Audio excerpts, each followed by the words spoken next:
एक तरफ देश आज़ादी का अमृत महोत्सव मना रहा है तो दूसरी तरफ केंद्रीय सरकार के तमाम मंत्री और सांसद अपने अपने कामों को बता रहे हैं सरकार के 9 साल पूरे होने पर। केंद्रीय राज्य मंत्री मीनाक्षी लेखी जी मेरे साथ मौजूद हैं। आपने अपने कामों के बारे में बताया अभी भी प्रेस कॉन्फ्रेंस करके, कौन कौन सी वो काम है जो आपने अपने इलाके में किए? केंद्र सरकार की अधिकतर ऐसी योजनाएं जो हमारे यहाँ लागू हो सकती थी उनको हमने लागू करवाया, चाहे वो शौचालय बनवाने का काम हो, चाहे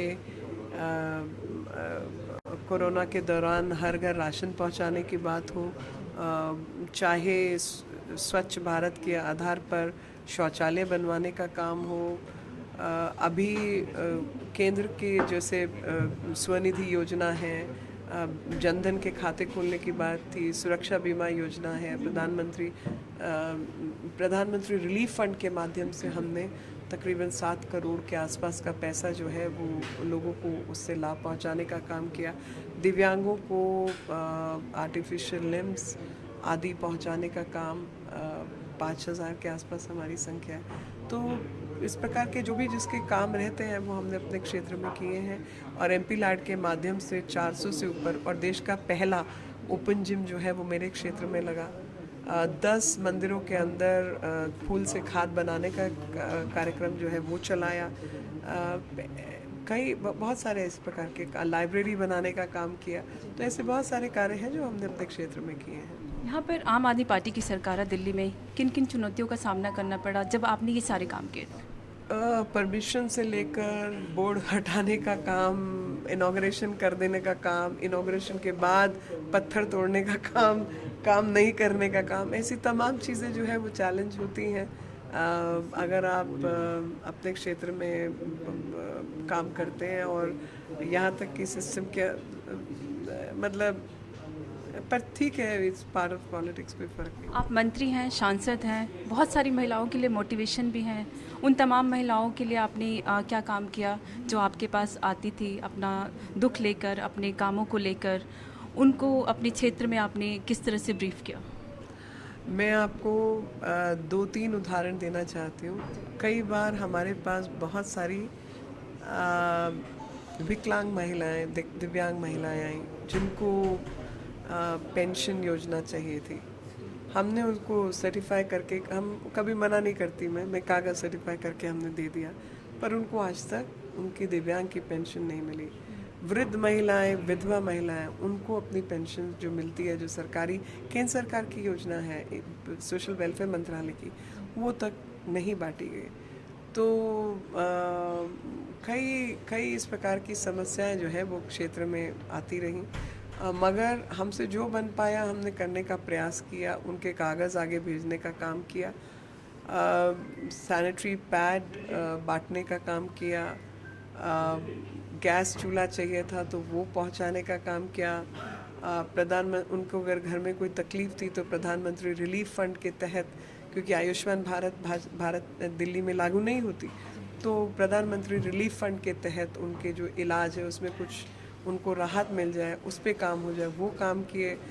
560 हेल्थ कैंप्स में अब तक कर चुकी हूँ, जिसमें चश्मा, कान की मशीन, आँख का ऑपरेशन, लाठी, व्हीलचेयर, ये सब काम भी करने का काम, बांटने का काम किया। और ओपन जिम आदि की व्यवस्था की वजह से बहुत सारी महिलाएं जो घर से दूर नहीं जा पाती थी, जिम विम जाने का प्रश्न नहीं उठता था, अपने घर में काम आदि ख़त्म करके वो दोपहर में, शाम में वो ओपन जिम के माध्यम से जिमिंग भी कर पाती हैं। तो ऐसे कई क्षेत्र रहे जहाँ पर हमने लोगों तक पहुँचने का काम किया। एक आखिरी सवाल, कोरोना जब पीक पर था उस दौरान आपने काफ़ी काम किया, हम सभी ने देखा। कोई ऐसा एक्सपीरियंस आप हमारे दर्शकों के साथ शेयर करना चाहें जिसने आपके मन को अंदर तक ले गया हो? बहुत सारे ऐसे उदाहरण हैं, और मैं ये मानती हूँ कि कोरोना ने तकरीबन मुझे एक व्यक्ति के रूप में बदल दिया। मेरे अंदर की आवाज़ ने ये कहा कि भाई, जीवन में ये सब कुछ किसके लिए और क्यों, इतनी मारामारी क्यों? क्योंकि एक महिला जिनको मैं नज़दीक से जानती हूँ, GK2 में रहती थी, उनका फ़ोन आया, पीक ऑफ कोरोना थी, और उन्होंने कहा कि बेटा कोई है नहीं जो मेरे बच्चों को क्रिमेशन ग्राउंड तक ले जाए। दोनों बच्चों की डेथ हो गई है, दो लड़के थे, वो खुद विधवा थी और दोनों बच्चों की मृत्यु हो चुकी थी। और फिर उन्होंने कहा कि, और ऐसा एक नहीं कई बार ऐसा हुआ कि भाई तुम खाली ये देख लेना कि उनका क्रिमेशन जो है वो ठीक से हो जाए। तो मैंने हर एक ऐसे फ़ोन कर मेरा यही जवाब होता था कि आपको मेरे पे भरोसा है, मैं अगर आपके लिए बेटी की तरह हूँ तो वो भी मेरे भाई की तरह है। अपने परिवार का जिस प्रकार से कोई क्रिमेशन करता है, लास्ट राइट परफॉर्म करता है, तो पहले तो वो अच्छे से ही होंगे। मैं अपनी लोगों को भेज रही हूँ, मगर कहीं ऐसी तकलीफ़ भी हुई तो मैं खुद जाके शमशान में खड़ी होंगी और मैं खुद ये करूँगी। तो उन दोनों बच्चों को भी जिनकी मृत्यु हुई, हमने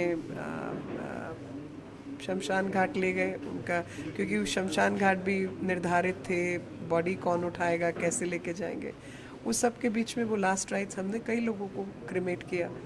और एक बार तो 3 छोटे बच्चे थे, नारायणा की ही बात है, माता पिता दोनों जो है अस्पताल चले गए, बच्चे तीनों घर पे और लड़कियां थीं, 12 साल सबसे बड़ा और उससे छोटी सब।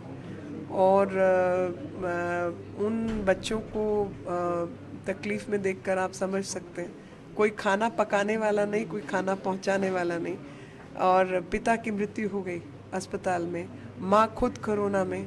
तो उनके लिए जब तक माँ नहीं आती तो सुरक्षा की व्यवस्था रहे और बच्चों को 2 वक्त का खाना मिलता रहे, वो सब अभी देखने में शायद सबको लगेगा ये तो कोई काम नहीं है। ये भाई ने ही फ़ोन किया होगा कि दीदी ये करवाओ, तो हमने कहाँ पका हुआ भोजन जाना है, कहाँ राशन पहुँचाना है, कहाँ सैनिटाइज करना है, किसको अस्पताल लेके जाना है, किसकी डेड बॉडी उठानी है, कहाँ पे गरीबी के मारे मास्क नहीं है, मास्क पहुँचाने हैं, कहीं अस्पतालों के अंदर सैनिटाइजेशन की व्यवस्था नहीं है तो रोबो चलवाना है। मतलब आप सोच ही नहीं सकते कि वो किस किस्म का समय था। लेकिन उस समय ने मुझे एक व्यक्ति के रूप में भी, और मुझे लगता है हम सभी को जो भी थोड़े से भी संवेदनशीलता रखते हैं, उस व्यक्ति के जीवन में ये बदलाव तो आया होगा कि इतना भाग दौड़ मारा मारी किस बात की, छोटा सा जीवन है, हंसी खुशी जी लो, जो बन पाए लोगों की मुश्किल बढ़ाने का नहीं बल्कि ज़िंदगी आसान करने का काम हम लोग करें। बहुत बहुत शुक्रिया। तो आपने सुना केंद्रीय राज्य मंत्री मीनाक्षी लेखी को। दिल्ली से कैमरामैन धर्मेंद्र झा के साथ श्वेता गुप्ता।